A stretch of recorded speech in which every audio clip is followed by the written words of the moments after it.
come into this country and they know they're never going to be deported, you effectively have an open border. A war of words over immigration. The Republican vice presidential candidate J.D. Vance visiting the southern border today for the first time since joining the Republican ticket. The campaign looking to capitalize on that issue to help them win in November. Good evening, everyone. Welcome to West Coast Wrap. I'm Alex Savage. Vance visited Arizona's Montezuma Pass near the Border Patrol's busiest sector. His visit is part of a concerted effort by the Trump campaign to attack Vice President Kamala Harris on immigration in the weeks since she became the likely Democratic nominee. The Trump team believes she's vulnerable on this issue since President Biden put her in charge of an effort to address problems at the border in the early days of his administration. This is not rocket science. It is not hard to secure the southern border. You just have to re-implement some common sense policies. You've got to re-implement Remain in Mexico. You've got to stop catch and release. You've got to force the asylum seekers to stay in Mexico while their claims are being adjudicated. And you've got to finish this border wall and re-implement deportations. A recent Fox News poll shows Trump has a 14-point advantage over Harris on his ability to solve issues at the border. Now, today, several Arizona officials from the border region called Vance's appearance nothing more than a photo op. The mayors of Bisbee and San Luis were joined by a Cochise County supervisor who all accused former President Trump of killing a bipartisan immigration agreement in Congress. They said that proposal would have made the border more secure. The officials who have endorsed Vice President Harris noted that border crossings have now dropped to their lowest levels in years. And Vance's visit to the border comes after he made a stop in the Phoenix area last night. Fox 10's John Hook spoke one-on-one with Trump's running mate about the criticism he is facing and how a Trump-Vance administration would handle some of the country's biggest concerns. Spoke to Senator Vance one-on-one. And I began by asking him about Israel killing the leader of Hamas in Iran yesterday, along with the killing of the leader of Hezbollah 2 days ago. It's raising concerns over the possibility of a wider war in the Middle East.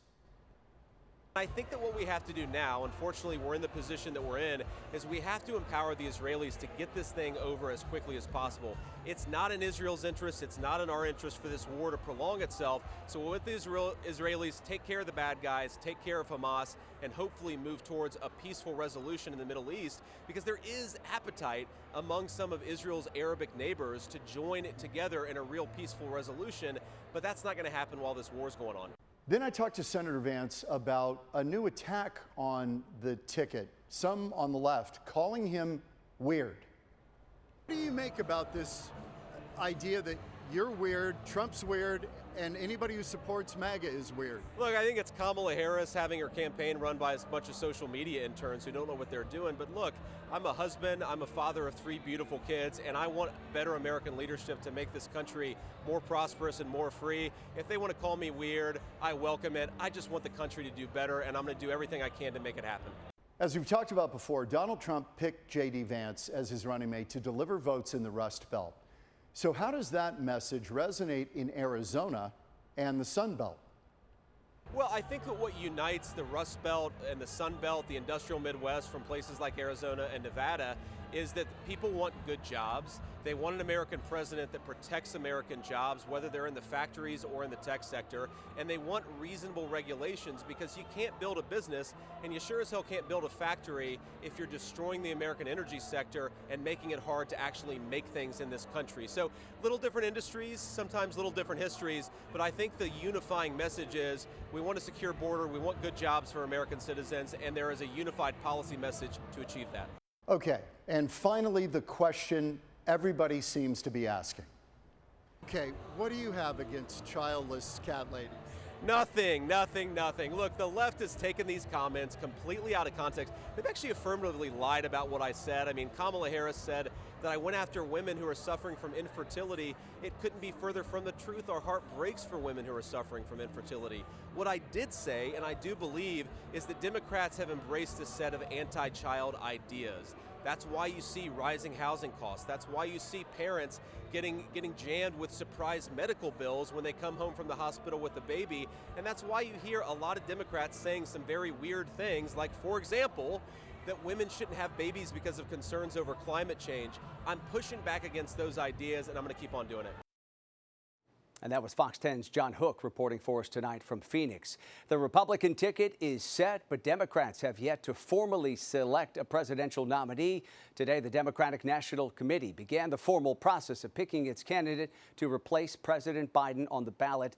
Since President Biden announced he was stepping aside in the race, Vice President Harris has quickly gathered support to be the new nominee. The virtual roll call that began today is mostly procedural since Harris is the only person to qualify so far.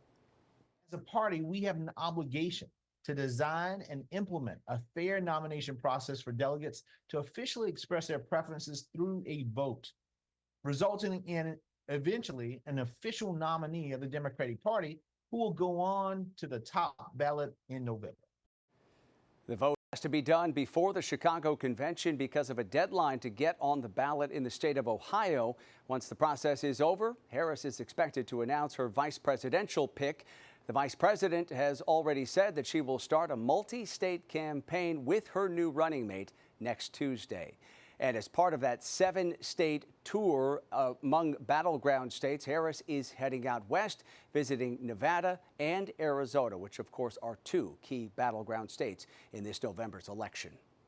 A near total abortion ban in Utah will remain on hold. The state Supreme Court ruled today a trigger law should remain blocked until a lower court can rule on its constitutionality. That trigger law would prohibit abortions except in cases when a mother's life is at risk or when there is a fatal fetal abnormality. Utah's legislature passed that law in 2020 to automatically ban most abortions if the Supreme Court overturned Roe v. Wade, which it did in 2022. Abortion rights advocates challenged the law, leading to a district court putting it on hold. Today's ruling means abortion is legal in Utah up to 18 weeks.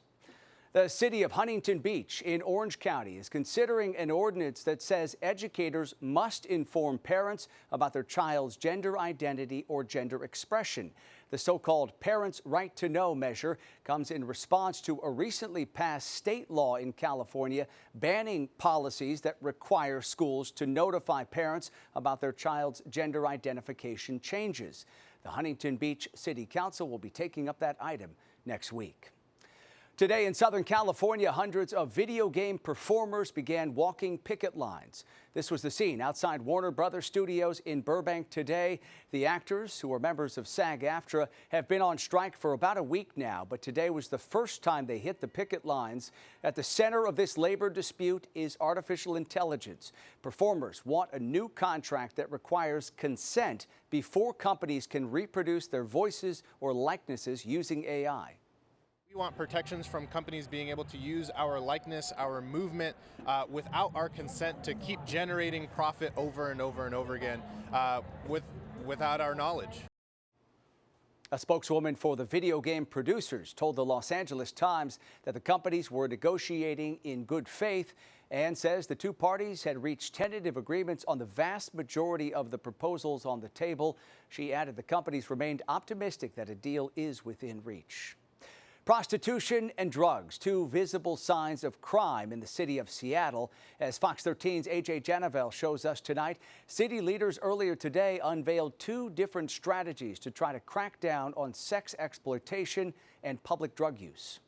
Neighbors and business owners tell me they are fed up and terrified with all the violence that is happening on this street. The question for them now is, will these changes make a difference?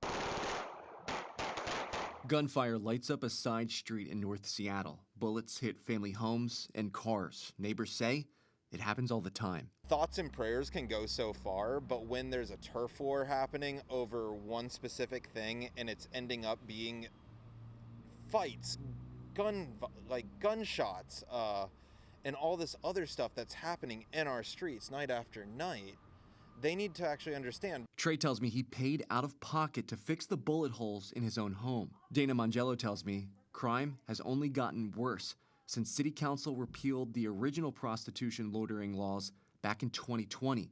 She says creating a nightmare for her business. There's definitely a lot to be afraid of. Operating a business in an area that organized crime has moved into with sex-trafficked women, sex trafficked girls and the guns and gun violence that comes along with these organized crime groups. On Thursday, city leaders promised change is coming. We need to disrupt this activity immediately. Seattle City Council member Kathy Moore is proposing a new loitering law to go after the sex crime problems in North Seattle. Her law would target pimps and johns with harsher punishments and prosecutions, with possible jail sentences and banning offenders from returning to the area. The new law would also work to not criminalize victims of human trafficking by offering diversion to sex workers. We will clear this area. We will make it safe for our neighbors, our children, our businesses, and that it will serve as an ongoing deterrent to this criminal activity. A bright point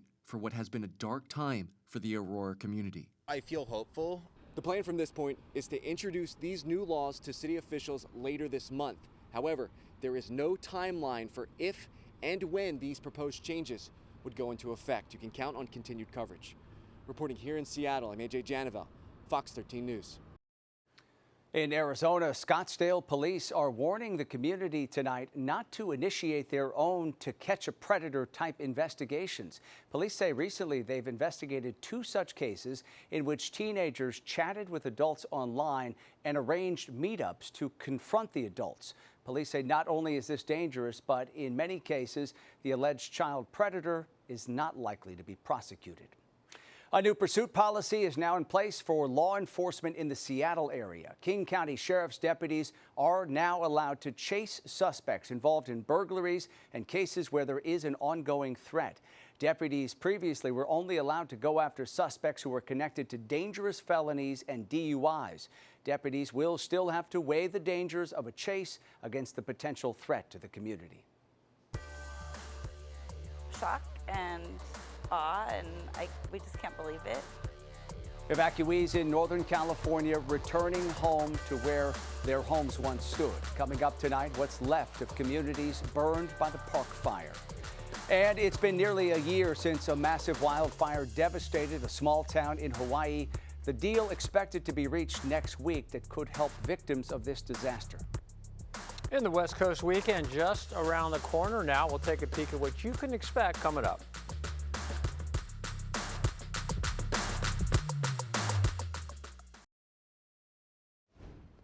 The destructive park fire continues to burn tonight in Northern California near Chico. And tonight, CAL FIRE says the fire is 18% contained, but it does remain active on the northeast side of the fire in Tehama County. More than 393,000 acres have burned so far, and more than 500 homes and other buildings have been confirmed to be damaged or destroyed. That includes several homes that were destroyed in the close-knit community of Cohasset. The scariest thing. So horrifying. You're running away from a fire and you're heading up the mountain. A lot of the kids aren't handling it as well as my daughter, and they really lost everything.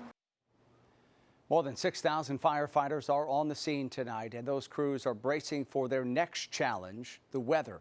CAL FIRE says thunderstorms are possible for this upcoming weekend, and they're worried that may spark new fires. In Colorado, crews are working to keep the quarry fire away from evacuated homes on the edge of the Denver area. Crews say this fire has burned more than 300 acres and it's 0% contained. Nearly 600 homes have been evacuated. The fire started on Tuesday night and it spread quickly before crews really had time to organize and respond. High temperatures and heavy winds are making this fire very difficult to contain. The cause is still unclear tonight. Next week, people on the island of Maui will mark 1 year since that deadly wildfire that devastated much of the historic town of Lahaina. But as residents make progress cleaning up and rebuilding, local leaders say they are still on a long road toward full recovery. Fox's Sean Langiel has more tonight on how that community is coming back from the disaster. Lahaina wildfire recovery presses on as the 1 year mark of the deadly Hawaiian tragedy approaches. The inferno that sparked back on August 8th of last year devastated the historic West Maui town and claimed 102 lives. They saw the only homes and places they'd ever known and lived in fall around them. But as signs of rebuilding can be heard, lawmakers say thousands of people's lives are nowhere near back to normal. National headlines may have moved on, but life for survivors has not. But Hawaii's governor is optimistic that parties involved in Lahaina wildfire lawsuits against the state, Maui County, and utility providers are getting close to reaching a settlement. More than 600 lawsuits have been filed over the death and damage triggered by the flames. We're very close to finalizing the global settlement for all of the lawsuits, perhaps as soon as August 6th, a little over $4 billion. Leaders say the settlement funds will help ramp up recovery efforts, highlighting the issues still plaguing residents and the local economy. Housing remains the #1 issue. Businesses still need help as tourism lags, and people of all ages need expanded access to mental health resources. Specialized teams, meanwhile, have been making gains in cleaning up and removing debris from residential lots. Community members in the process of new construction have their eyes glued to a brighter future. Looking forward to that day where I can have a cocktail on the lanai and enjoy Maui home. Sean Langell, Fox News. All right, let's talk more about our weather here across the West and bring in KTVU's chief meteorologist, Bill Martin, who has more on a warm-up we're going to see as we head toward the weekend. Bill? Yeah, that's right. And as the whole West Coast is kind of baking right now, Alex, we talked about some of the fire concerns. Right now in Seattle, the right now temperature is 83 degrees. That is very warm for Seattle. Los Angeles is mild at 65, 105 in Vegas. The heat is going to continue with the concerns for fire danger. These red spots are red flag warnings that are in effect. Currently, there'll be more that go up, potentially more on the west slope of the Sierra Nevada and up towards the Cascades as some moisture, unstable subtropical moisture moves into the area. Here it is. Here you can see some thunder showers down around Phoenix. And then all that, right, coming up from the Gulf of California. It doesn't take much to trigger a shower or a thunder shower, which of course is a huge concern for the areas of Northern Cal, well, for all of us, right? We just fight. You don't want lightning strikes. You don't want any fires. The smoke forecast on the West Coast, look at it moving up into Oregon, Washington, Idaho, just nasty, nasty air quality, especially in this sector, all the way up through Boise. So that's just something we've been dealing with all summer. Currently in Seattle, it's 81 degrees. So that's pretty warm. 66 degrees. Actually, that was the high in Seattle at the time today. 66 in San Francisco was the high. 107 in Phoenix. Wow, really hot. And then 86 today in Los Angeles. The forecast for the next few days, you're going to see temperatures continuing, even in the Pacific Northwest, you're in the 80s. So when you get heat like this, especially in these areas, you know, typically they get some water, typically don't stay that hot, like Seattle and Oregon and parts of Portland and out towards Idaho, you start to see fires, and that's what we're concerned with. San Francisco will hover in the upper 60s, but just east of San Francisco in the Inland Bay Valleys, they're going to be doing 90s, low 90s, mid 90s. And in the Sacramento Valley, it's 100s down to Bakersfield. And then you see the temperatures in Los Angeles in the mid and upper 80s. So really a pretty, it's summertime. Fire danger is high. And as I pointed out in Idaho and Washington and Oregon, air quality not going to be great the next 36 hours or so. Yeah, a whole lot of smoke floating around there. All right, Bill, thank you. In Arizona, national park officials are investigating the death of a hiker who fell hundreds of feet at the Grand Canyon. The man fell yesterday afternoon just west of the Pipe Creek Overlook. Rangers recovered the 20-year-old visitor's body about 400 feet below the rim of the canyon. Officials say the man accidentally fell, and the national park is reminding all visitors to stay on designated trails and walkways and remain at least 6 feet from the edge of the canyon. The president of the University of California system announced that he will be stepping down after he finishes out the final year of his term. Michael Drake says he will be taking a sabbatical before returning to the faculty. He was the UC's first black president, taking over in August of 2020. During Drake's term, he welcomed students back to school after the pandemic, oversaw an increase in Californians enrolled in the system, and navigated the largest ever strike of higher education workers. Coming up tonight on West Coast Wrap, several Las Vegas police officers being called heroes. After the break, the incredible body camera video showing the dramatic rescue they pulled off. Also, the late Kobe Bryant left his mark on the NBA and the world. We'll tell you how the Lakers are making sure his legacy is cemented outside their arena. 3 Las Vegas police officers were recognized this week for saving a woman from a burning apartment. She was trapped on a balcony during that fire until one officer found a way to reach her. Grab the duster. Stay right there. Stay right there. Don't move. No, don't move. Hold up. Get me up there. Get me up there. Get me up there. Las Vegas police just released this dramatic body camera video of the rescue that happened back in December. The officers climbed to the balcony and hoisted the woman to safety. The 3 officers involved were honored at a ceremony yesterday, recognizing them for their quick thinking, courage, and compassion. Great job. In Southern California, firefighters helped rescue a kitten from a tire. This happened in Garden Grove in Orange County after someone heard meowing and found a cat. The Good Samaritan went to a nearby fire station and asked for help. The firefighters were able to safely free that kitten. And the best part of all this, after the kitten was freed, the Good Samaritan took it home. Well, if you're living in a hot environment like in Arizona, not having a reliable AC unit during the summer months is a huge issue. That's why a company gifted a Phoenix veteran a brand new unit. The Dunnigan family has been dealing with a failing AC system for years, but today Ace Home Services replaced the entire unit for free. This is part of an annual program where they provide AC services to a veteran. Shannon Dunnigan served in the Marines between 1994 and 2004. It was his wife, who's also a veteran, that wrote to Ace to apply for the unit. Maybe like a week or so or two, I got a phone call that we actually won. And I was completely in shock. I'm still kind of in shock now. To just sit and be able to actually receive this blessing and, and receive the award from my wife writing this letter is amazing. The Dunnigans say that new cooling system is going to be life-changing with excessive heat in Phoenix that is well above the triple digits right now during the middle of summer. Well, travelers heading to Hawaii can now skip the long TSA lines at the airport in Honolulu. They have the option of paying for the newly launched Clear Travel program at the Daniel K. Inouye International Airport. Clear is a membership program that allows travelers to use data to verify their identity at airport security checkpoints. Clear operations are expected to create approximately 100 jobs and generate about $6 million, according to airport officials. Finally, tonight, a new statue depicting the late Kobe Bryant and his daughter Gianna is going up outside Crypto.com Arena in Los Angeles. It will be unveiled during a private ceremony happening tomorrow. The date is fitting. Friday is 8/2/24, which represents both of Kobe's jerseys and Gigi's number 2. The new statue will be available for the public to visit starting on Saturday morning. An incredible tribute, once again, to a legend. That does it for West Coast Wrap tonight. We appreciate you watching as always. A reminder before we go, you can find all the stories we're covering at westcoastwrap.com. Have a great rest of your night.